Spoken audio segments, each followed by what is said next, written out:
yang kuat sekali untuk membangun trust dari masyarakat kepada kepolisian ini. Ya, di saat memberikan pelayanan yang terbaik itulah namanya tantangan. Karena apa? Polisi duduk berhadapan dengan tersangka dan korban.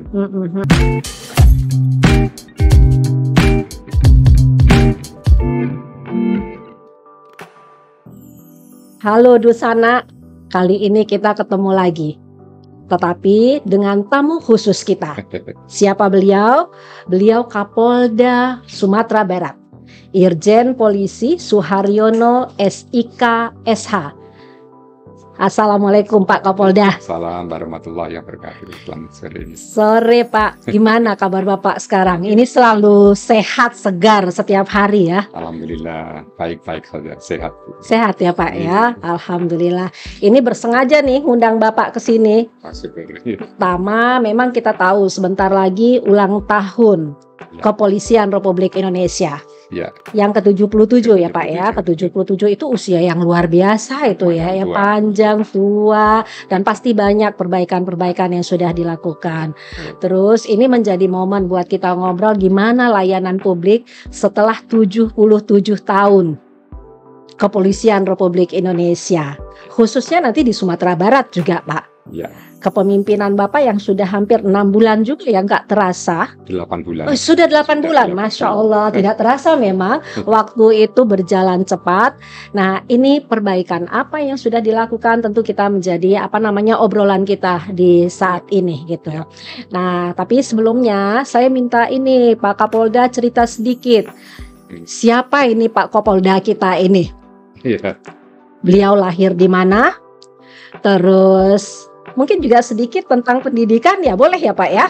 Terus sejarah gimana, dari mana sekarang sudah sampai ke sini. Terakhir itu di Bapak di sebelumnya. Oh, Bapak sebelumnya di OJK malah. Oke, kita dengar bersama-sama Dunsana tentang ini siapa Kapolda Sumbar kita ini, walaupun sudah 8 bulan di Sumatera Barat. Silakan Pak Kapolda. Baik, terima kasih. Assalamualaikum warahmatullahi wabarakatuh. Assalamualaikum warahmatullahi wabarakatuh. Masyarakat Sumbar pada umumnya, dan pastinya saat ini kita berbahagia berada di lingkungan kawan-kawan, mitra, dan juga ombudsman itu adalah bagian mitra yang sangat penting dari organisasi kepolisian. Saya Kapolda Sumatera Barat, Irjen Pol Suharyono, yang sudah 8 bulan berada di ranah Minang tercinta. 8 bulan. 8 bulan. Waktu yang kiranya ya relatif lama untuk hitungan detik barangkali. Tapi kalau hitungan bulan ya baru 8 itu. Baru kira-kira 8 bulan. Dan saya bersyukur kehadirat Allah Subhanahu wa taala masih diberi panjang umur, kesehatan, sehingga ada kesempatan juga pada saat ini bisa bertemu dengan kawan-kawan dan juga mitra dari Ombudsman. Dan saat ini pastinya kalau dibilang kenal, mungkin sebagian di antara masyarakat juga sudah mengenali kami. Ya, karena kami juga melancarkan setiap saat ada Jumat curhat, Jumat berkah, dan juga bermitra dengan perguruan tinggi dan sekolahan-sekolahan, baik itu tingkat SD, SMP, SMA, dan juga ya di item-item tertentu kami sering hadir langsung untuk ini. Tetapi pada prinsipnya adalah bahwa saya berada di sini tentunya bukan serta-merta. Tanpa kehendak dari Allah Subhanahu wa taala saya tidak sampai di sini. Betul Pak. Apalagi berada di lingkungan masyarakat yang sebelumnya kami belum pernah menginjakkan kaki di ranah Minang tercinta ini. Tetapi ini bagian penting dari perjalanan sejarah hidup yang sejak 56 tahun yang lalu saya dilahirkan. Saya dari Temanggung, Bu, kota kecil di Jawa Tengah sana. Ya, pada tanggal 2 Desember di tahun 66 saya lahir. Yang pastinya juga sudah sejauh ini sudah hampir 32 tahun saya berdinas di kepolisian. Saya lulus Akpol 92. Dan pada saat ini sudah surat telegram Kapolri yang ke-32. Wow, sudah panjang sekali. 92 sampai saat ini gitu ya. Ini. Sudah 31 tahun. 31 tahun dan masuk tahun ke-32 karena 1 tahunnya saya adalah seorang bintara polisi. Oke. Jadi saya tidak langsung masuk Akpol, tapi 1 tahun pernah berdinas di pangkat kebintaraan. Dan setelah 1 tahun berdinas bintara, saya mendaftar di Akademi Kepolisian. Tahun 89, lulus tahun 92. Dan surat telegram yang ke-32 sejak saya dinas pertama sampai saat ini. Sebelumnya saya di Otoritas Jasa Keuangan sebagai penyidik utama, dan juga sebelumnya lagi di Badan Intelijen Negara, dan pastinya sebelumnya lagi ada 5 jabatan penting yang pernah saya duduki sebagai Korspri Kepala BIN, sebagai Spri Kapolri, sebagai Kapolresta Banjarmasin, Kapolres Sukoharjo, dan sebelumnya ada di Direktur Intelkam Polda Kepri waktu itu. Dan kalau diurut sampai yang pertama saya masih hafal, tapi nanti bisa sampai malam ini. Ya, kita ceritain ya Pak ya. Itu secara singkat lah, bahwa kami dari mana berasal, kapan kami lahir, dan sampai pada jabatan penting 5 terakhir itu. Wah, panjang sekali ternyata ya Pak ya. Dan sangat menarik. Dan menarik, pasti banyak cerita-cerita yang yang menjadi lesson learn untuk perbaikan. Karena ini kan juga Bapak berada pada posisi-posisi kepemimpinan juga sebetulnya ya di berbagai unit yang ada di kepolisian. Dan ini menarik, tentu banyak hal yang nanti kita bisa bicarakan gitu ya. Karena meskipun kita nanti mungkin akan banyak cerita yang akan kita dapatkan dari obrolan pada saat ini dengan Pak Kapolda, tapi hal yang pertama tentu Ombudsman selalu saja nih Pak nanya nih gitu ya. Ini sebetulnya kita punya satu undang-undang tentang kepolisian gitu ya. Nah, Undang-Undang Nomor 2 Tahun 2022. Nah, di pasal 13 dinyatakan bahwa ada tugas kepolisian yang menjadi pokok pekerjaan kita. Polisi itu memelihara keamanan gitu, serta ketertiban masyarakat, menegakkan hukum, memberikan perlindungan, pengayoman, serta pelayanan kepada masyarakat. Nah, ini gimana nih Pak Kapolda? Ceritanya macam apa agar mudah kita memahaminya? Jelas ini apa sih maksudnya, tugas apa ini gitu? Terima kasih. Itu memang yang paling pokok. Setiap instansi pasti mempunyai dasar hukum sebelum melaksanakan suatu pekerjaan, yaitu payung hukum yang menjadi pedoman utama akan melangkah kemana. Yang harus diketahui adalah tugas pokok, fungsi peranannya dulu. Di Undang-Undang Kepolisian Nomor 2 Tahun 2002 Pasal 13 itu menyatakan 3 hal tadi yang Ibu sampaikan, bahwa yang pertama adalah Harkamtibmas, yang kedua Gakum, yang ketiga adalah melindungi, mengayomi, dan melayani masyarakat. Gakum harus dilakukan, tapi Harkamtibmas harus dijaga. Bukan berarti Harkamtibmas itu melalaikan penegakan hukum maupun fungsi pelindungan, pengayoman, bimbingan masyarakat. Tetapi mengapa posisi Harkamtibmas itu ada paling atas? Karena yang paling utama. Maksud kami seperti tadi saya sampaikan, bahwa Harkamtibmas itu yang harus dipelihara dengan baik. Walaupun Gakum dilakukan, tapi Harkamtibmas juga harus terjaga dengan baik. Dalam perlindungan, pengayoman, pelayanan masyarakat juga dilakukan, tapi Harkamtibmas juga harus terpelihara dengan baik. Nah, di dalam grand strategi Polri, pastinya ada 3 hal yang sangat penting yang mendasar terkait dengan pelayanan prima ini. Yang pertama adalah trust building, yaitu membangun kepercayaan.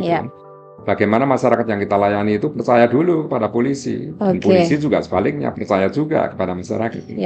Saling percaya itu hal yang paling utama. Mendasari Harkamtibmas, pastinya juga tahap yang keduanya adalah partnership building. Polisi harus berpartner. Bermitra ya Pak ya. Dengan semua Toga, Thomas, Toda, Topo, termasuk Cerdik Cendeke ya, kawan-kawan dari TNI, termasuk satu diantaranya Ombudsman, mitra polisi. Termasuk stakeholder yang ada di provinsi. Kalau saat ini juga kami dengan Pak Gubernur, dengan Pak Danrem, Pangdam, dengan juga Kajati, dengan Ketua Pengadilan Tinggi, dan seterusnya, itu juga mitra kami. Itu partnership building. Dan yang ketiga, untuk mencapai pelayanan yang terbaik pastinya ada yang namanya strive for excellence, Strive pelayanan for- prima. Oke. Ya. Strike for excellence. Strive for Pelayanan excellence. Jadi saat ini kita sedang melakukan pelayanan prima Oke. dengan didasari oleh trust building dan partnership building. Oke. Jadi walaupun tahapannya sudah pada pelayanan prima, tetapi tidak boleh juga meninggalkan trust building dan partnership itu kemitraan, ya. terus. Jadi tiga-tiganya berjalan dengan sempurna. Dikaitkan dengan apa itu polisi secara umum, itu sebelum kita masuk kepada pelayanan itu, ini harus kita membackground apa yang menjadi latar belakangnya. Bahwa polisi itu dalam fungsi secara umum kan ada 4, Oke. yaitu fungsi polisi sebagai personil, polisi sebagai organisasi, polisi sebagai tugas, dan polisi sebagai ilmu pengetahuan. Polisi sebagai personil ya kami-kami ini, orang-orangnya Bu. Ya. Jadi orangnya siapa, yang mengawaki itu siapa saat ini. Manusia ada masanya, masa ada manusianya. Ya kalau tahun ini misalnya polisinya itu di Sumbar, Kapoldanya adalah Irjen Pol Suharyono, itu namanya orangnya. Oke. Personilnya, yang mengawaki. Ya. Polisi sebagai tugas, Tugas. ya tugasnya. Ada fungsi reserse, ada fungsi lalu lintas, fungsi sabara, bimas, ada juga nanti intelijen, ada Ya. brimob dan sebagainya. Itu polisi sebagai tugas. Oke. Polisi sebagai organisasi adalah ya organisasi tertinggi sampai yang terdepan. Oke. Mulai dari Mabes Polri, Polda, Polres, Polresta, Polsek, Polsekta, Metro, dan sampai ke polisi Polsek. sektor sampai subsektor dan Ya. seterusnya. Dan polisi sebagai ilmu pengetahuan, ya segala disiplin ilmu yang berkaitan dengan kepolisian. Oke. Karena di kepolisian itu adalah ilmu multidisipliner, ada psikologi di situ, antropologi di situ, budaya juga ada, sosial apalagi, psikologi ada, kedokteran kehakiman, metalurgi kehakiman, ada daktiloskopi. Banyak ya Pak ya. Ini luar biasa Dunsana, apa pengetahuan tentang kepolisian itu ternyata nggak sedikit juga gitu ya, banyak sekali gitu ya. Ungkap habis namanya polisi itu hari-hari melayani masyarakat, otomatis ilmu di masyarakat itu harus diketahui polisi. Oke. Masalahnya psikologi massa kalau kita tidak tahu saat menghadapi unjuk rasa, saat menghadapi perkumpulan banyak orang, kita harus tahu juga psikologi massa. Menghadapi satu orang saja juga perlu pemahaman yang luar biasa ya Pak ya. Bu, jadi misalnya kita sedang memeriksa tersangka. Oke. Dengan gerak-geriknya, dengan tutur katanya, dengan sikap yang dia tampilkan itu juga kita memerlukan kewaspadaan, strategi, punya teknis tersendiri untuk itu. Ya. Jadi tidak mudah lah kiranya untuk menjadi seorang pelayan. Ya. Tetapi kami juga bisa menerapkan di sini bahwa pelayan yang dimaksudkan di sini adalah penerapan seorang petugas kepolisian di mana dia menerapkan satu klik di bawah masyarakat, itulah posisi seorang pelayan. Oke. Ya. Tetapi bagaimana di saat polisi itu setara dengan masyarakat, itu saat dia bermitra. Dan polisi satu klik di atas masyarakat yang sedang ditegakkan hukum. Polisi sedang menegakkan hukum berarti dia harus satu klik di atas. Jadi namanya melayani itu kita juga harus bisa menempatkan diri polisi, karena polisi adalah bagian dari masyarakat. Panjang lagi nih Bu. Ya, ini menarik sebetulnya karena Bapak sudah masuk nih ke intinya gitu ya. Ke intinya gitu ya. Apa yang menjadi yang menjadi fokus di Ombudsman itu memang memastikan bagaimana layanan publik kita itu Pak semakin hari semakin berkualitas, semakin hari masyarakat semakin mengakses. Nah, hal yang terpenting kita juga lihat adakah keluhan masyarakat ketika terakhir kali dia mengakses layanan kita. Baik. Itu seperti apa itu? Dan pasti ada jawabannya. Pasti ada. Mari kita dengar Dunsana, apa jawaban Pak Kapolda kita? Begini, polisi itu berada di antara dua kubu. Kubu yang diamankan dan kubu yang memang harus tahu diri bahwa dia sedang diamankan. Oke. Itu maksud seorang tersangka. Kalau polisi menegakkan hukum, pasti tersangka itu di pihak yang benci pada polisi. Oke. Seseorang yang ditangkap, diperiksa, kemudian di dalam penyelidikan dulu ini. Tahap polisi kan dalam bekerja, kan ini sudah ada payung hukumnya ini. Namanya instrumental input. Ya. Melihat faktor lingkungan, namanya environmental input. Oke. Saat kita menerima input mau menjadi output, kemudian menjadi outcome dan menjadi goal, ini bahasanya luar biasa. Yang mungkin bahasa di Perencanaan, atas angin bahkan. bahasa Tapi yang perencanaan. membumi yang membumi bahwa saat polisi itu sedang menerima pengaduan dan atau laporan, Oke, oh lebih ke bagaimana menerima gitu. laporan ya. Itu kan Oke, pertama kan quick respon dulu. ya. Kita mengartikan pengaduan dan laporan saja sebenarnya berbeda. Pengaduan itu apa, laporan itu apa, itu secara teori berbeda juga. Betul. Nah, perlu rekan-rekan sekalian memahami hal ini, Ya. bahwa kalau pengaduan itu adalah orang yang memberikan informasi kepada polisi, sekaligus dia itu menuntut agar yang diinformasikan kepada polisi itu ditindaklanjuti, karena dia yang melapor itu sebagai korbannya, sebagai pihak yang menjadi korban, sehingga dia itu mengadu. Oke. Tidak melalui orang lain, harus dia sendiri.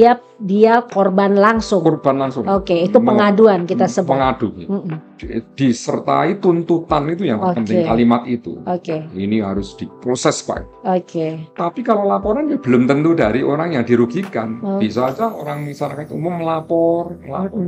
Dan intinya kalau melapor itu tidak bisa dicabut kembali kalau sudah melapor. Oke. Laporannya diteruskan oleh polisi, tidak bisa dicabut. Jadi dia mengadu, terus dia jadikan itu sebuah laporan. Itu maksudnya. Oke. Jadi ini masuk dalam laporan polisi dan sudah diproses berikutnya. Tapi kalau mengadu itu masih bisa dicabut. Misalnya itu namanya pengaduan, itu sebut saja kelak delik bahasa hukumnya. Delik aduan. Pencurian dalam keluarga. Seorang anak mencuri harta benda milik orang tuanya. Itu namanya pencurian dalam keluarga. Pasalnya adalah 367 KUHP. Itu orang tuanya terhadap anaknya itu mengadukan, melapor. Saya mencuri perhiasan saya, tolong diproses, Pak. Itu mengadu. Karena yang menjadi korban orang tuanya. Tapi begitu dia sudah dalam proses hukum, sudah ditahan, kemudian saya kok melihat anak saya kasihan ya. Cobalah, ini kan belum sampai 2 bulan ini saya mengadu ini. Pak polisi, tolong saya mencabut pengaduan saya. Karena saya kasihan lihat anak saya kok ditahan, kan harta benda yang dicuri kan milik saya, orang tuanya. Ini kelak delik. Delik aduan. Perzinahan juga gitu. Kalau nggak ada yang mengadukan, ya tidak ada proses hukum. Barang siapa melakukan suatu persetubuhan terhadap seorang antara laki-laki dan perempuan yang sudah beristri atau bersuami, atau dua-duanya sudah beristri atau bersuami, nah kira-kira begitu kan? Misalnya laki-laki, perempuan, satu di antaranya sudah beristri, bersuami, dua-duanya atau salah satu di antaranya mengadu sebagai pihak yang sebagai dirugikan, nah itu bisa memproses. Tapi begitu melihat suami saya kok ditahan, seorang istri yang sudah mengadukan suaminya karena dia sudah melakukan hubungan dengan perempuan lain, kasihannya anak-anak jadi kececeran gini, keleleran begini karena Pak polisi, aduan saya cabut. Bisa dicabut. Bisa dilakukan. Oke. Catatannya ya harus paling tidak 2 bulan, kalau lebih dari itu sudah menjadi laporan. Nah, ini diantara. Nah, kalau saya kembali lagi bahwa dasar polisi bekerja adalah adanya laporan dan atau pengaduan masyarakat dan atau temuan langsung oleh polisi terhadap suatu dugaan tindak pidana yang telah terjadi. Kemudian tahap keduanya melakukan proses penyelidikan. Penyelidikan adalah rangkaian tindakan polisi dalam melakukan penyelidikan dalam rangka untuk memastikan bahwa suatu peristiwa yang terjadi itu pidana atau bukan. Kalau pidana dilanjutkan, kalau di luar pidana ya dihentikan. Karena polisi tidak menangani perkara perdata. Saat nanti sudah pidana yakin, baru proses penyidikan. Dalam penyidikan ada namanya upaya hukum, namanya panggil, tangkap, tahan, geledah, sita. Tapi setidaknya dalam proses itu untuk meyakinkan di pasal 183 KUHP bahwa laporan polisi ditambah 2 di antara keterangan saksi, keterangan ahli, keterangan surat, keterangan sampai keterangan tersangka dari barang bukti dan keterangan tersangka. Itu kemudian ada namanya bukti permulaan yang cukup. Setelah ada bukti permulaan yang cukup, akhirnya polisi melakukan penyidikan dan menetapkan tersangkanya.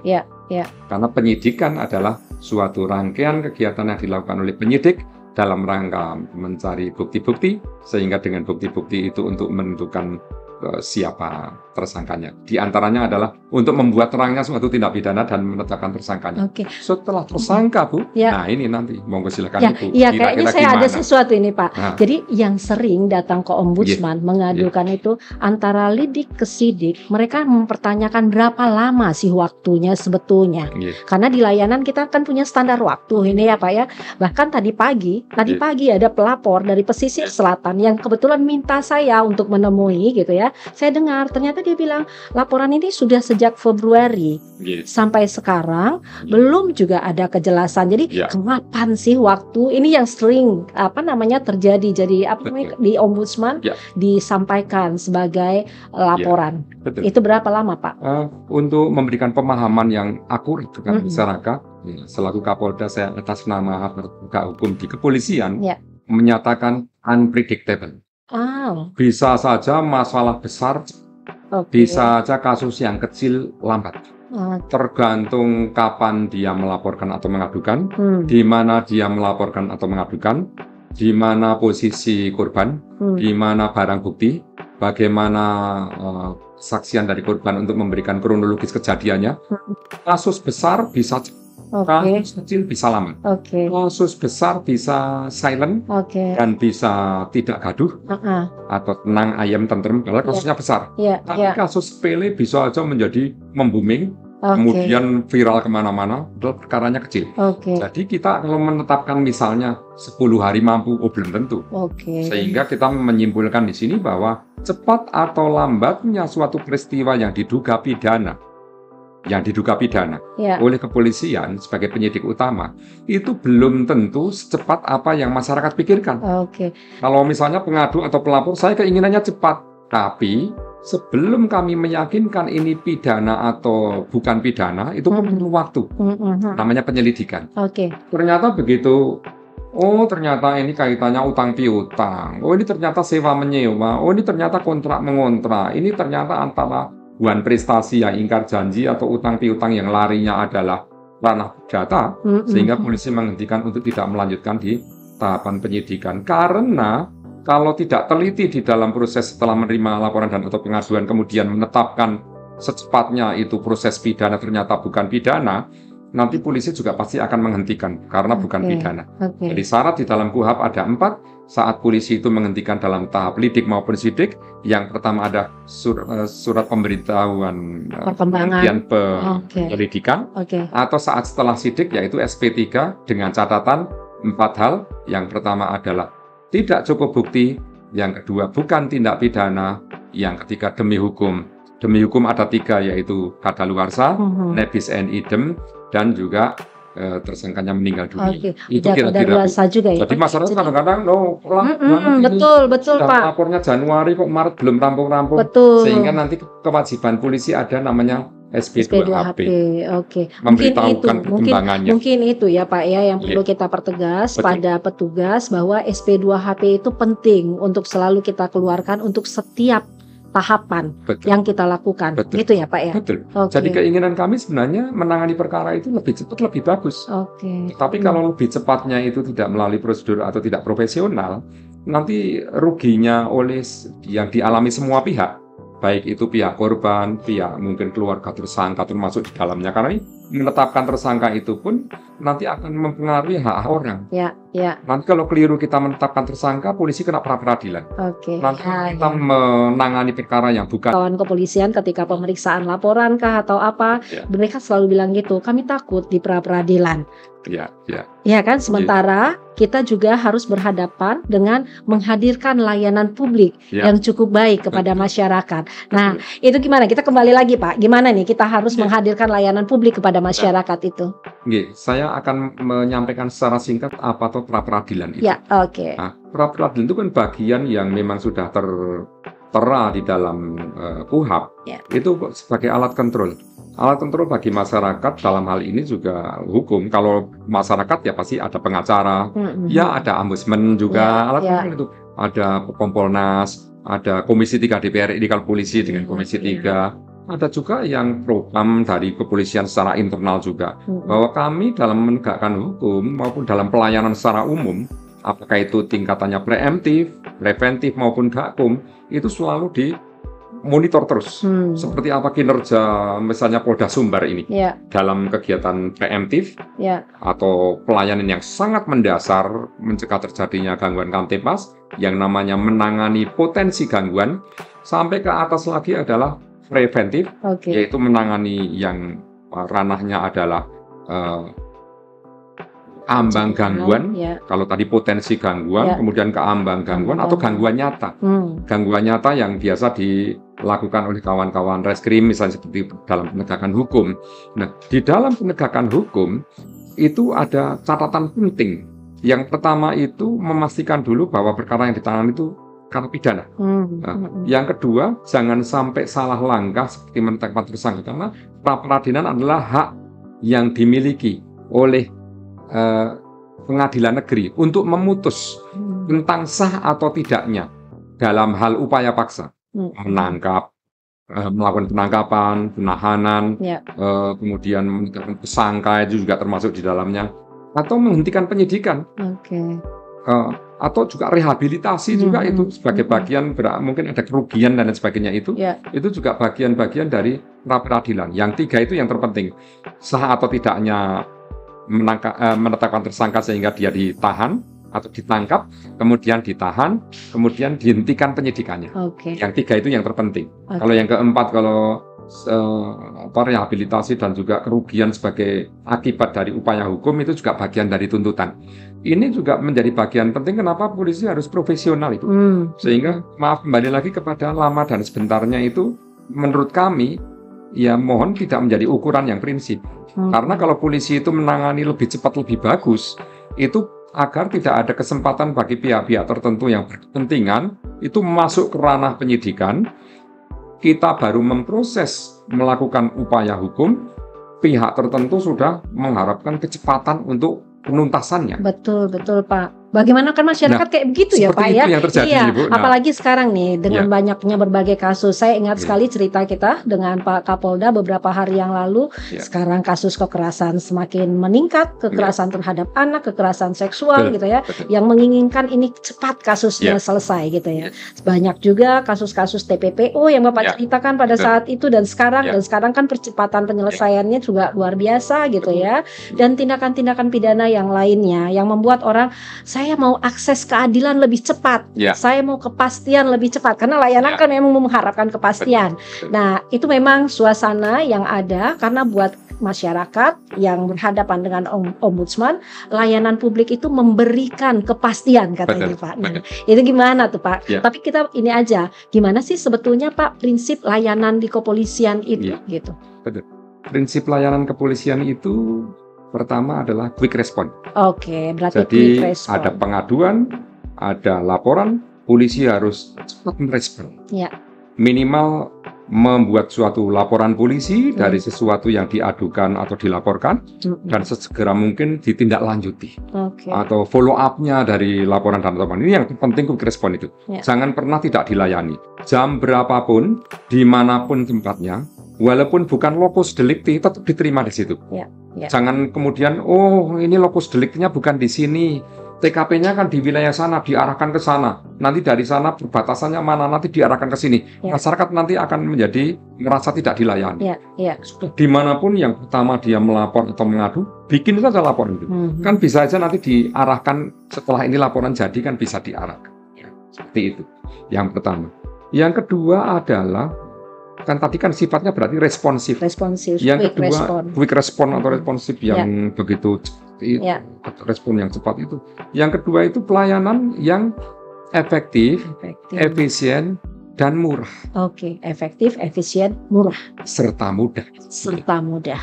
Masyarakat itu misalnya sekarang melapor atau mengadu. Jangan dikatakan besok lagi saja Pak, karena ini udah malam.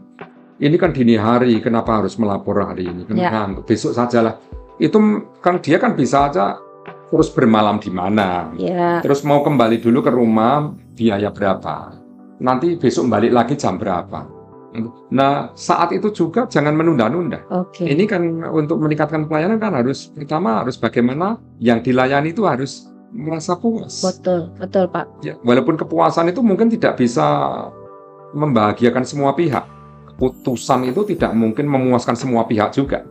Tapi minimal kalau namanya orang yang mengadu atau melapor itu kan harapannya polisi merespon dengan cepat. Oleh karenanya saya selalu dimanapun memerintahkan kepada seluruh anggota untuk quick response itu diutamakan. Ini bagian dari pelayanan prima itu. Setelah proses ini berjalan, proses itu harus benar-benar berlandaskan atas hukum yang jelas, undang-undang yang jelas. Dasar hukum melakukan upaya apapun harus jelas.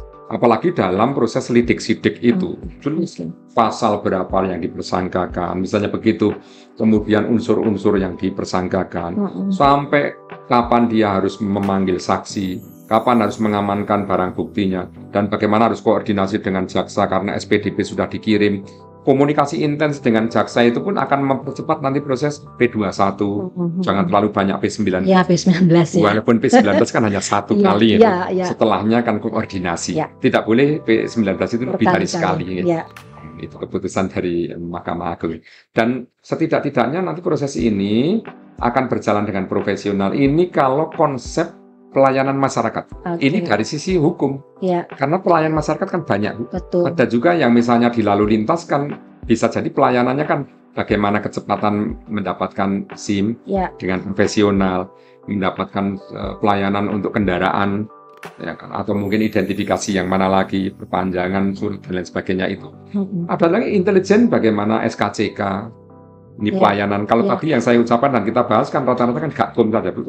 Tapi ada juga pelayanan yang sifatnya bukan gakum. Yang setiap hari yang juga diakses oleh masyarakat. Betul. Bikin SIM, surat keterangan hilang dan lain-lain gitu ya Pak ya. Ada Sabara. Sabara itu kan pengaturan, penjagaan, pengawalan patroli. Itu pun juga pelayanan. Saat mengawal juga melayani, saat mengawal juga melayani, saat pengamanan kegiatan juga melayani. Intelijen lidik pamkal menyelidiki pengamanan, penggalangan juga wujud pelayanan juga.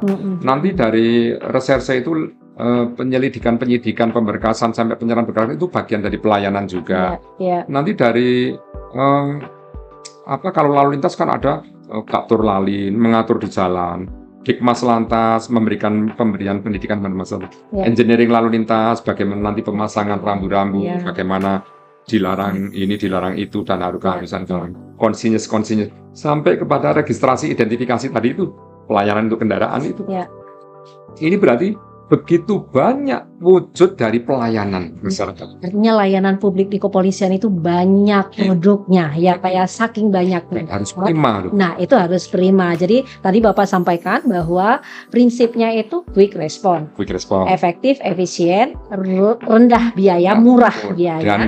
Dan mudah gitu ya. Itu menjadi bahkan yang menjadi penting itu murah biaya itu bahkan ada yang tidak berbiaya malah ya Pak ya. Ya memang harusnya aturannya begitu. Tidak berbiaya. Kecuali misalnya mau membuat SIM, panjang itu kan ada aturan-aturannya itu pasti. SKCK ya ada ketentuannya misalnya sekian ya sudah tertera. Sehingga di papan-papan itu harus dicantumkan juga. Seperti misalnya masyarakat sedang mengantri di kantor pembuatan di Samsat misalnya gitu, itu harus ditetapkan juga. Biaya-biaya itu termasuk misalnya bikin SKCK juga ada ketetapan seperti aturan-aturan. Seperti kalau kita masuk ke rumah makan Padang misalnya gitu, itu misalnya es campur sekian, es gan sekian gitu misalnya gitu ada di rumah makan sering ada rumah Padang itu rendang pastinya Pak gitu ya. Nah itu misalnya gitu rendang. Iya menarik itu Pak. Jadi memang kita ini Ombudsman itu kan setiap tahun tuh melakukan penilaian terhadap standar pelayanan publik. Dulu memang sulit sekali kita dapat tahu berapa biaya untuk membuat SIM. Sekarang hampir di seluruh Polres itu sudah tertera. Pembuatan SIM baru harganya berapa Pak? Saya lupa deh, udah lama sekali. Nanti kita lihat lagi. SIM baru gitu ya, SIM baru itu 350 atau berapa saya lupa. Kalau perpanjangan SIM 150 saya salah ya saya ya. Ya, semoga saja nanti juga kita bisa melihat kerpek. Nah gitu ya Pak. Jadi ada kejelasan itu menarik sekali dan masyarakat merasa itu informasi yang sesuai dengan standar pelayanan publik kita. Bahkan yang ada itu sampai diterakan waktunya. Pembuatannya itu setengah jam, 35 menit, 45 menit gitu ya. Dan itu jelas. Dan itu yang standar layanan publik dan itu sesuai dengan Undang-Undang 25 juga Pak. Dan itu menjadi penilaian kita di situ gitu ya. Nah, tapi memang yang menjadi apa namanya ya, lagi-lagi tantangan kita ini, tantangan nanti mungkin Bapak juga akan cerita nih, jangan saya deh yang cerita tentang soal tantangan, Bapak yang tahu lagi ya lebih dari di dalam itu. Tapi ada banyak layanan-layanan yang sudah kita lakukan untuk perbaikan kondisi apa namanya di kepolisian gitu ya, supaya masyarakat mengaksesnya dengan murah, efektif, efisien, dan bahkan tanpa biaya tadi gitu ya. Kalau berbiaya kan sudah diatur dengan aturan perundang-undangannya, jelas dipampangkan juga berapa biayanya. Tapi tentu kepolisian juga untuk membuat masyarakat dimudahkan dalam mengakses pelayanan publik ini gitu ya, melakukan inovasi-inovasi yang luar biasa gitu ya. Di balik nanti tantangan, nanti kita apa namanya bicara juga tentang tantangan, atau Bapak boleh dulu memulai dengan apa sih sebetulnya tantangan di kepolisian, dan kemudian inovasi apa yang kita lakukan untuk mereduksi tantangan-tantangan yang ada. Ya, awalnya tentunya kita melihat program. Dari program itulah munculnya suatu kebijakan. Dari kebijakan itu tinggal untuk melaksanakan pelaksanaan program itu. Ada mungkin program itu jangka pendek, menengah, jangka panjang. Tapi kami selalu melihat dari program yang disampaikan oleh Bapak Kapolri, dari presisi itu. Kan presisi itu suatu kebijakan pimpinan Polri. Di setiap pimpinan Polri selalu memiliki jargon-jargon itu, tapi tetap berkelanjutan menindaklanjuti dari grand strategi Polri yang trust building, partnership building, dan strive for excellence. Tujuannya selalu pada pelayanan prima. Kalau presisi saat ini kan, presisi itu kan prediktif, responsibility, responsibilitas itu ya. Bagaimana prediktif itu memprediksi, responsibility itu merespon dengan cepat tadi itu, dan penegakan hukum yang berkeadilan seperti apa. Itu di dalamnya juga ada transparansi, akuntabel, dan juga dan masih banyak lagi yang lain. Itu awalnya dihadapkan oleh ATHG namanya, ancaman, tantangan, hambatan, dan gangguan. Itu ada internal dan eksternal. Internal itu kalau kita melihat ya dari faktor OH. OH itu Organization Health Audit. Mengaudit kesehatan organisasi, berarti kalau ada yang tidak sehat, itulah tantangan internal. Si SDM yang kurang profesional, SDM yang masih mengacu kepada kebiasaan-kebiasaan, membenarkan yang biasanya, bukan membiasakan yang benar. Jadi kebiasaan yang ini biasanya begini kok Pak, biasanya begitu. Itu mungkin bagian dari mana dasar hukumnya, ya biasanya begini ya, ini tidak benar. Berarti mengacu kepada aturan undang-undang, juklak, juknis, jukrah, atau kebijakan apapun, mengacu kepada aturan yang sudah ada ketetapannya. Itu internal. Kalau eksternalnya pasti IS itu, environmental scanning. Jadi scanning lingkungan. Itu kalau misalnya ada ATHG-nya, berarti wah ini situasi tidak menentu ini. Itu didasari oleh, kalau kami bicara intelijen, berarti mengacu kepada intel dasar. Intel dasar, kemudian ditarik ke intel aktual, kemudian ditarik lagi ke intel yang diramal. Faktanya seperti apa masa lalu, kondisinya seperti apa saat ini, sehingga menganalisis antara masa lalu dan saat ini, bisa memprediksi yang akan datang. Sehingga kalau sudah muncul prediksi, pasti kita bisa melakukan antisipasi. Tantangannya diantisipasi. Hambatan diantisipasi, tantangan, ancaman, gangguan diantisipasi. Dengan rekomendasi. Anggota merekomendasikan ke kami, tetapi kalau bagi yang bersangkutan anggota, mereka menyarankan, tetapi menyarankan itu di level mereka sendiri. Meningkatkan patroli, meningkatkan kerjasama, meningkatkan itu yang misalnya masih bisa dilakukan sendiri, yaitu saran. Tapi kalau meningkatkan tambahan anggaran, meningkatkan jumlah personil, atau itu namanya rekomendasi, karena sudah ikut campur unsur pimpinan untuk membackup kegiatan itu. Kalau sudah masalah anggaran, masalah personil dan sebagainya. Nanti kalau sudah sampai ke rekomendasi, baru pimpinan memberikan disposisi. Saat disposisi turun, mereka anggota lagi membuat action plan. Ini mekanisme. Saat action plan itu baru sebatas teori, kemudian action. Sehingga kalau intel dasar, intel aktual, dan intel yang diramalkan dari konsep pekerjaan polisi, itu kami saat ini berarti sedang pada posisi intel aktual. Misalnya akan ada pemilu 2024. Kita akan melihat bagaimana atau 2019, bagaimana atau 2014. sehingga bisa membuat pemetaan. Siapa yang membuat pemetaan? Intelijen bikin pemetaan karena dia punya database-nya. Nanti dibahas antara pejabat utama, namanya Satker, Kasatker. Nanti dibahas kepada Kasatwil, Kapolres, Kapolresta, sehingga mempunyai pekerjaan yang runtut, yang bagus untuk menghadapi ATHG itu. Itu konsepnya. Tetapi bagaimana kalau seketika itu terjadi? Seperti misalnya unpredictable, tiba-tiba di Sumbar terjadi, naudzubillah min dzalik, terjadi gempa bumi, bencana, gempa yang karena memang kita kan rentan, Sumbar itu rentan sekali itu Pak. Seperti 2009. Polda saja rata dengan tanah. Mau kemana? Sekarang Bapak di gedung yang baru. Yang anti gempa, insya Allah. Ramah katanya Pak. Waktu itu wali kota Pak Fauzi langsung ngambil alih, langsung wali ke RRI. Hari ini saya kembalikan untuk TNI Polri, mohon maaf, saya perintahkan ini itu karena pada saat itu handphone sudah nggak berfungsi. Betul. Dan bagaimana di mana posisi Kapolda dan Rem, posisi semuanya pada ngurus keluarganya, ngurus rumahnya yang roboh. Penegak hukum sekaligus dia menjadi korban. Bagaimana coba? Ini terjadi saat tsunami di Aceh juga. Betul. Siapa yang harus berbuat? Ya provinsi-provinsi tetangga ini ikut memberikan dukungan, memberikan bantuan. Wah itu Sumbar lagi ada bencana, itu polisinya, TNI-nya juga menjadi korban. Misalnya begitu. Ini kan unpredictable, Bu. Itu namanya kontingensi. Kontingensi adalah suatu peristiwa tertentu yang terjadi secara tiba-tiba, yang tidak pernah terprediksi, yang pada waktu kurun tertentu yang tidak tentu, ya namanya tidak tertentu ya apa-apanya nggak menentu, waktunya nggak jelas. Kalau memang kontingensi itu dari ulah manusianya yang action, yang buat itu juga nggak jelas, dari kelompok mana, masalahnya apa nggak jelas. Kemudian juga menjadi korban yang juga sasarannya nggak jelas. Itu ada 3 unsur selain tadi itu bencana. Itu ada pelayanan masyarakat. Satu di antaranya misalnya penanganan dalam penegakan hukum yang belum ada ujung pangkalnya, yang menjadi perhatian publik, yang menjadi perhatian masyarakat, menjadi perhatian semua pihak, yang ini terus bergulir seperti bola es, muncul isu-isu, gosip-gosip, rumor-rumor, bahkan kepentingan politik terhadap permasalahan yang terjadi. Dan itu harus polisi juga, yang ngurusin juga ya Pak ya. Karena ada anggaran kontingensi. Oke.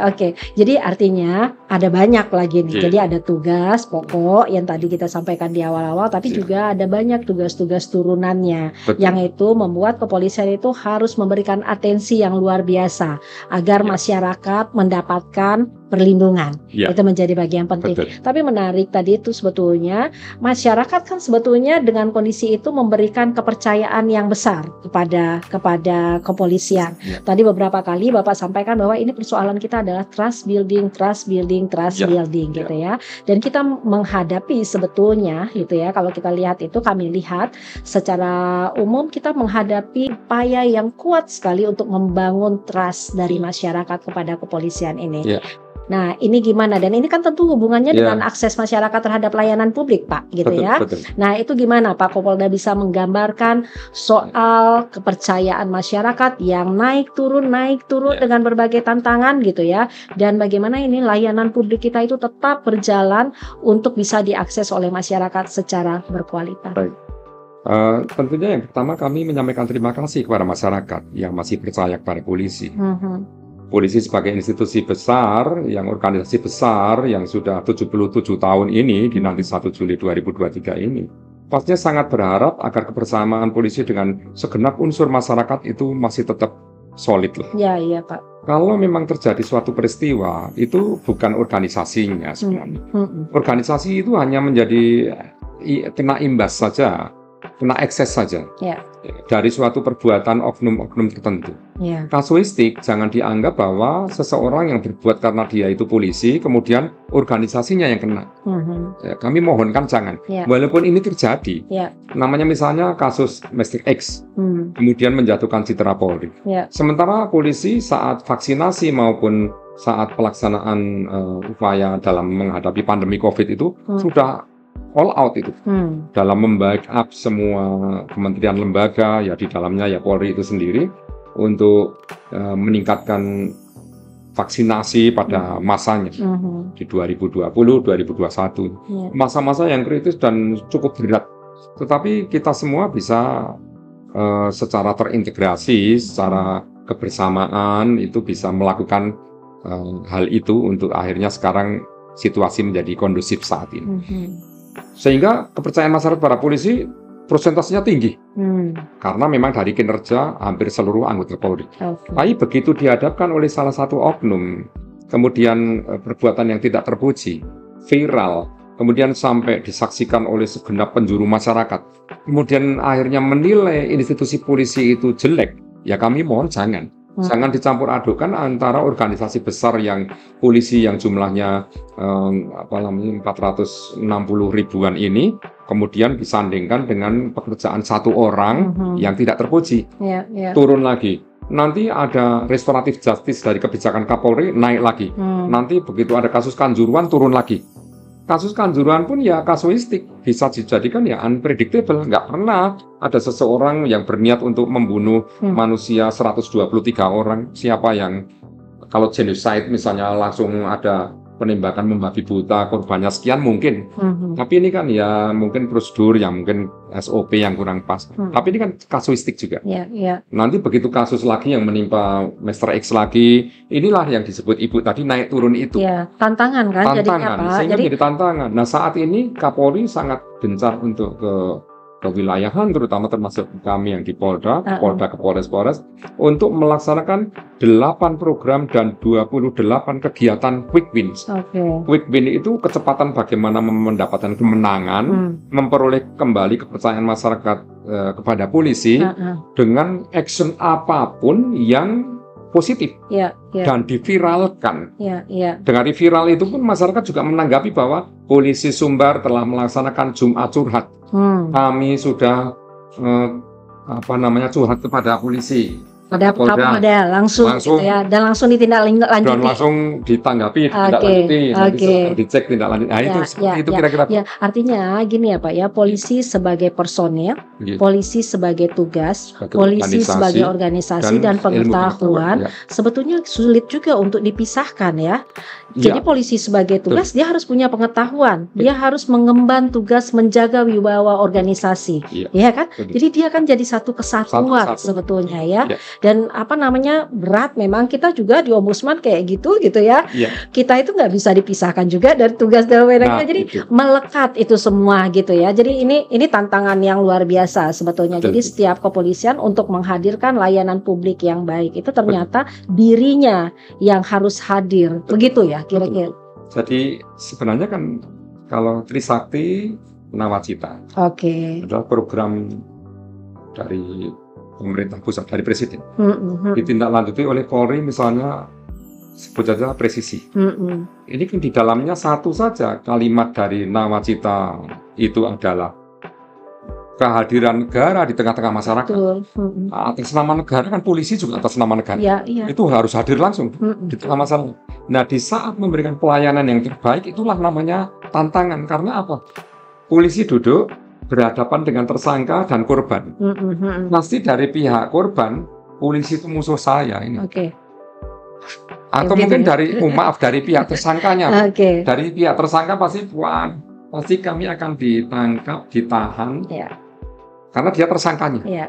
Kalau bagi pihak korban, semoga polisi ini masih ada semoganya. Berpihak pada kita dapat keadilan cepat. Semoga polisinya adil. Semoga polisinya ini menangkap segera dia tersangka. Jangan sampai direstoratif. Saya benci sama dia. Saat polisi memutuskan untuk berbuat adil, yang salah ditahan, yang benar ya diselamatkan, dia dibela, karena polisi kan membela yang benar. Tapi di konteks keadilan itu harus memang ada 3 hal itu dalam penegakan hukum, dan memang harus ada faktor keadilan, ada kepastian hukum, dan asas-asas manfaat misalnya gitu. Yang 3 itu kan memang harus dipedoman. Polisi berbuat benar saja, pasti dari pihak tersangka dia akan menyalahkan polisi. Benci pada polisi, benci pada keluarga polisi. Waduh, ini polisi, gara-gara polisi saya itu nggak jadi mahasiswa lagi.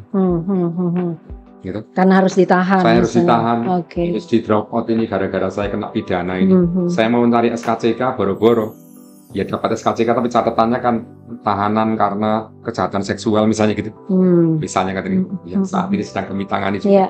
Dan juga nanti dari pihak korban, wah tepuk tangan. Alhamdulillah, terima kasih Pak Polisi. Wah, polisi melayani dengan baik. Yang akomodir apa yang menjadi keinginan kami dan memang berdasarkan undang-undang yang jadi dalam penegakan hukum itulah polisi akan dihadapkan oleh dilematis dalam artian saat berbuat yang terbaik akan dihadapkan oleh pihak yang menjadi lawan dan menjadi lawan. Tetapi kami tetap memohon di sini berharap jangan berpikiran seperti itu. Tapi berpikiranlah bahwa apa yang dilakukan itu memang karena kesalahannya sendiri. Justru saat orang yang salah kemudian ditahan, kemudian kena jerat hukum akhirnya divonis dan inkrah begitu. Itu untuk introspeksi diri bahwa saya tidak akan mengulangi lagi perbuatan saya.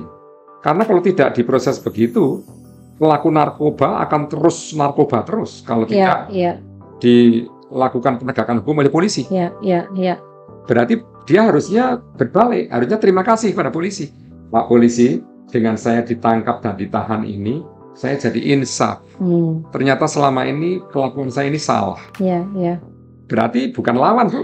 Terima kasih berarti. Ya artinya bisa saja pelapor merasa puas dengan apa yang dia akses atas layanan kita, tetapi yang dilaporkan dia merasa bahwa ini juga menjadi ruang refleksi buat mereka sehingga dilakukan perbaikan. Karena upaya untuk melakukan perbaikan, recovery gitu ya Pak ya, baik itu perilaku, meningkatkan pengetahuan mereka terhadap hukum, itu menjadi bagian yang terpenting gitu ya, kira-kira.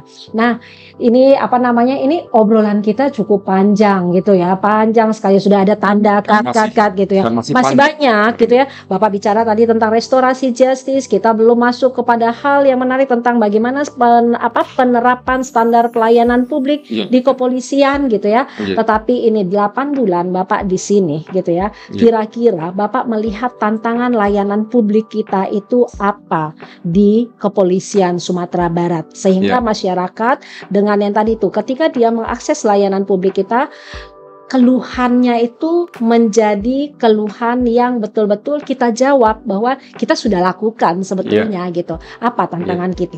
Tantangan di Sumbar itu adalah bagaimana tugas pokok fungsi peranan Polri yang Harkamtipmas, menegakkan hukum, melindungi, mengayomi, melayani masyarakat ini dihadapkan oleh kearifan lokal. Kearifan lokal tidak lepas dari budaya, adat istiadat. Di Sumbar seperti contoh aja tanah, masalah tanah. Kami tidak terlalu mudah untuk menyelesaikan perkara yang terkadang di lahan tertentu diakui oleh beberapa pihak. Yang mereka juga mengaku bahwa dari ninik mama atau mungkin dari ulayat yang mereka terima secara turun-temurun, yang dia miliki secara turun-temurun. Tidak sempit tanah itu. Kalau hanya 2 meter kali 1 mungkin bisa untuk tanah kuburan. Tapi ini misalnya sampai 10.000 hektar, bagaimana? Kilo-kilo lagi kadang-kadang ya. Sampai 9.000 hektar itu milik kami. Dari terahnya ini, ini kadang-kadang kalau saat kami lacak, mana bukti kepemilikan, itu tidak pernah ada yang mampu menunjukkan ini sertifikat. Ini resmi punyaan saya, tapi selalu mengatakan turun-temurun. Saat lahan yang sama diakui oleh beberapa pihak. Pihak pertama sudah mengatakan bahwa ini miliknya. Tiba-tiba ada pihak kedua muncul lagi dari moyangnya siapa, dari terahnya siapa. Nah itu maksudnya turun-temurunnya dari moyangnya mana. Ini bisa jadi pengakuan-pengakuan. Ada yang legal, ada yang ilegal. Sementara kalau hanya masalah pengakuan, itu mungkin satu sisi bisa kita lacak, telusuri. Tapi bagaimana kalau lahan itu kemudian mengandung di situ kekayaan alam. Ini contoh saja, di situ terkandung emas. Atau di situ sudah lahan yang berupa kebun kelapa sawit, misalnya begitu. Atau mungkin kayu. Yang selama ini yang menjadikan illegal logging masalah, illegal mining masalah, ya termasuk illegal yang lain. Ini yang kami hadapi, yang cukup rumit. Masalah yang lain yang terkait dengan kejahatan konvensional nggak ada masalah, karena KUHP selesai, mau dituntaskan secara prosedur hukum atau mau restoratif justice. Oke, ya, Gitu, ya, itu ya. nggak ada Jadi masalah. artinya tantangan kita di eksternal adalah kearifan lokal yang tetap harus kita hargai juga gitu ya, itu satu. Dan kemudian mungkin juga pemahaman ya terkait dengan aturan-aturan yang ada. Tapi Pak Kapolda, sebetulnya Dunsana, Ombudsman dari hasil penilaian kepatuhan terhadap standar pelayanan publik juga melihat Pak Kapolda beberapa tantangan yang dihadapi sebetulnya oleh kepolisian di Provinsi Sumatera Barat. Pertama itu soal kompetensi. Jadi ini menjadi mungkin menjadi tantangan kita gitu ya, yang mungkin ini menjadi bagaimana kita menghadirkan layanan publik yang terbaik, itu salah satunya soal kompetensi gitu. Kemudian masih ada oknum-oknum yang memanfaatkan baju yang Pak Kapolda pakai itu kehormatan. Iya, untuk melakukan tindakan-tindakan justru melawan hukum. Itu oknum-oknum tertentu gitu. Nah, sehingga memang akhirnya kita mendapatkan tantangan untuk menghadirkan layanan publik yang cukup kuat, cukup baik, serta yang tadi kepercayaan masyarakat yang luar biasa pada kita. Itu tadi untung Pak Kapolda menjelaskan bahwa sebetulnya ada tahapan dari mulai dari lidik sampai ke sidik itu unpredictable crime gitu ya, nggak ada waktu, kita itu sulit untuk diprediksi. Nah sayangnya di dalam pelaksanaan itu kawan-kawan di kepolisian irit sekali SP2HP Pak Kapolda. Jadi ini menjadi mungkin ini tantangan kita yang lain menurut ini dari kacamata kami ya gitu. Nah kira-kira ini mungkin apa sih harapan Pak Kapolda untuk kawan-kawan staf, kalau di bawahnya anak buahnya Pak Kapolda ini gitu ya, supaya kita bisa menghadirkan layanan publik yang terbaik itu dengan melakukan refleksi di internal dan perbaikan di internal. Karena reformasi birokrasi kan perbaikan internal ya Pak ya. Gimana itu Pak menghadapi tantangan yang seperti kami temukan di hasil kajian kami, di hasil penilaian kepatuhan? Baik, terkait dengan SDM memang itu yang paling utama. Bagaimana manajemen itu menerapkan man money material method itu memang man-nya dulu yang pertama. Sama dengan perencanaan. Ren or Lagdal berarti perencanaan dulu yang utama sebelum pengorganisasian, pelaksanaan maupun pengendalian.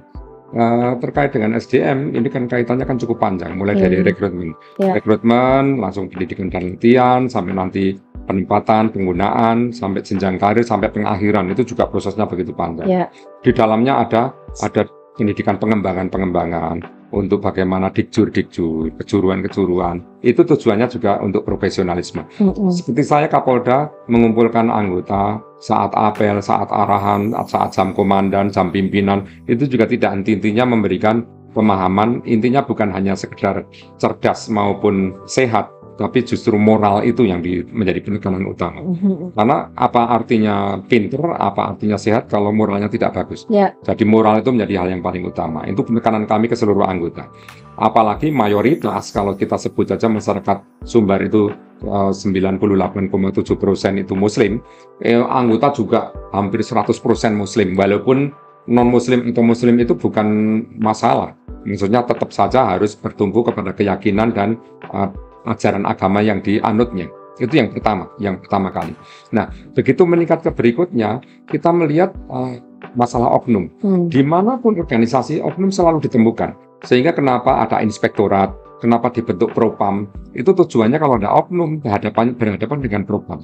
Misalnya saat ini ada yang melanggar, ada yang terlibat narkoba, polisi kok narkoba, berarti dia harus berhadapan dengan propam dan lain sebagainya di proses internal. Belum lagi kalau nanti KKEP sudah dilakukan internal, ada juga pidananya, juga jeratan pidananya. Ini contoh sudah banyak ya di kepolisian ini, termasuk di Sumbar seperti itu. Tapi bagaimana di saat ada kepelitan atau dugaan kepelitan pemberian SP2HP, itu mungkin untuk analisis kami atau evaluasi kami internal. Karena kami juga sering mendapatkan di saat kami cross-check kepada penyidik mengapa SP2HP tidak diserahkan, karena penyidik menjawabnya SP2HP hanya diserahkan kepada alamat-alamat tertentu. Karena dalam proses penyidikan jangan orang yang tidak kepentingan, tidak berkepentingan kemudian mengetahui jalannya proses penyidikan, tidak boleh juga. Yang meminta setidak-tidaknya dari korban atau keluarga korban, atau dari pihak yang dirugikan. Sebatas mana Pak laporan pengaduan kami yang kemarin, yang bulan lalu, yang misalnya tahun lalu, seperti apa sih perkembangannya. Kembali lagi ke jawaban saya tadi yang unpredictable itu sebenarnya aslinya di dalam sudah ada batasan-batasan. Kasus kecil itu berapa lama, kasus sedang itu berapa lama, kasus besar itu berapa lama, anggarannya juga berapa. Kasus yang mana tergolong ringan, sedang, berat itu sebenarnya sudah ada aturan. Tapi tidak saya expose di sini karena khawatirnya nanti seperti ditagih. Sementara kami menjawabnya secara general, secara umum. Bahwa disebut unpredictable maksudnya bukan kami tidak mempunyai batasan itu. Tetapi saya bilang kasus kecil pun bisa menjadi besar. Kasus besar pun bisa menjadi sederhana. Ya, bisa lebih cepat dan bisa lebih lambat juga. Sederhana bisa diselesaikan dengan waktu yang cukup panjang, tapi yang berat malah ringan. Karena apa? Barang buktinya jelas, saksinya jelas, TKP-nya jelas, tersangkanya ada, korbannya jelas. Nah itu walaupun pembunuhan pun berat ini Bu, tapi bisa diungkap dengan cepat. Kayak begitu ada pengerusakan masjid misalnya gitu, yang nuntut yang kawan-kawan kita dari Pak itu mengerusakan masjid, kamu kok sampai sekarang tersangkanya kemana? Belum ditangkap juga. Nah itu kira-kira seperti itu. Nah, ini bagian dari yang sangat penting dan urgent. Sehingga kami memohon sekali lagi pada masyarakat.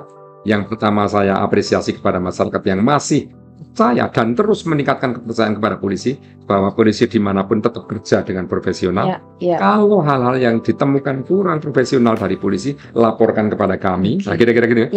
Dan alhamdulillah ada ombudsman mitra kami. Sehingga kalau misalnya ada yang menginfokan atau melaporkan ke ombudsman, bisa kami berkoordinasi dengan ombudsman. Kita lakukan percepatan penyelesaian laporan masyarakat ya Pak ya, dan kita tahu bahwa kepolisian juga sudah punya saluran pengaduan. Dan bagaimana saluran pengaduan itu menjadi pintu yang baik untuk percepatan penyelesaian juga. Pak Kapolda, ini waktunya sudah tapi ini mungkin kita bisa jadikan 2 edisi gitu ya untuk ini. Terakhir kami berharap Pak Kapolda menyampaikan apa sih sebetulnya himbauan Pak Kapolda kepada anggota kepolisian yang ada di Sumatera Barat dan kepada masyarakat. Baik, terima kasih Ibu. Himbauan kami ada 2. Yang pertama internal, yang kedua eksternal. Yang internal pastinya kepada anggota kami sendiri. Bahwa yang pertama tetap semangat kerja, tetap solid, tingkatkan keimanan dan ketakwaan kepada Allah Subhanahu wa taala. Yang paling utama. Karena dengan keimanan ketakwaan itu mesti ada unsur keikhlasan. Bahwa kerja saya ini adalah ibadah, mengabdi, amar ma'ruf nahi munkar, mencegah keburukan, mengajak kebaikan itu adalah hal yang tidak mudah dilakukan, mudah diucapkan tapi tidak mudah dilakukan, tapi bisa. Tetap semangat mengabdi. Yang kedua, tetap berpedoman pada undang-undang yang ada. On the track, jangan terpengaruh dengan tengok kanan tengok kiri yang di luar prosedur. Kalau toh ada sesuatu hal levelering yang mengintervensi, laporkan kepada saya yang tertinggi di Polda Sumbar itu. Kalau memang ada perintah ini dan itu bukan dari Kapolda Sumbar, nanti silakan. Jajaran harus komunikatif secara hierarki, prosedural. Laporkan kepada Kapolda. Karena pertanggungjawaban keamanan di Sumbar adalah Kapolda Sumbar. Walaupun keamanan itu tanggung jawab semua pihak, tapi namanya undang-undangnya sudah jelas mengatur, undang-undang kepolisian, bahwa keamanan itu ada di polisi, seperti pertahanan ada di TNI misalnya seperti itu. Nah, oleh karenanya ini penting sekali. Yang ketiga, mohon juga tetap bersabar. Biasanya kalau di jabatan tertentu, kalau belum mendapatkan rezeki di tempat yang berikutnya, sabarlah. Seperti yang saya sendiri sebagai Kapolda juga mengalami. Sebelum di sini saya juga 8 tahun di luar struktur. Dengan kesabaran saya di luar struktur Polri, akhirnya kembali kepada Polri. Akhirnya alhamdulillah pangkat dapat, jabatan dapat. Insya Allah kawan juga tambah banyak. Insya Allah juga rezeki tambah banyak. Rezeki itu juga kawan itu rezeki, kesehatan rezeki. Jelas. Jangan rezeki di sisi finansial saja. Eksternal saya, tadi yang terakhir belum solid. Nah ini soliditas harus dijaga dengan polisi sendiri, dengan kawan-kawan kita TNI, kekuatan kita yang polisi, yang TNI dan juga masyarakat yang stakeholder ini. Tolong rangkul masyarakat, berikan kepercayaan dan pelayanan yang terbaik kepada masyarakat. Ini insya Allah masyarakat yang mendengarkan ini nanti akan meningkat kepercayaan kepada polisi, karena kami yang mengawaki sebagai pimpinan Polri di wilayah Hukum Polda Sumbar juga sudah menyatakan begitu. Ya. Kami akan tidak tegas anggota yang memang menyimpang dengan fakta-fakta yang jelas, tapi kami juga akan memberikan reward kepada anggota yang memberikan pelayanan terbaik kepada masyarakat. Kepada masyarakat, mohon tetap percaya kepada polisi. Jangan kasus-kasus kecil yang terjadi di masa lampau itu menjadikan institusi polisi menjadi tidak dipercaya. Mohon jangan.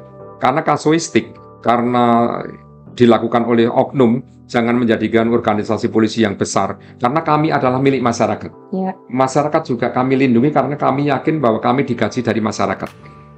Pangkat jabatan kami hanya titipan. Tapi saat ini kami berada di Sumatera Barat, mohon masyarakat Sumatera Barat percayakan sepenuhnya kepada polisi.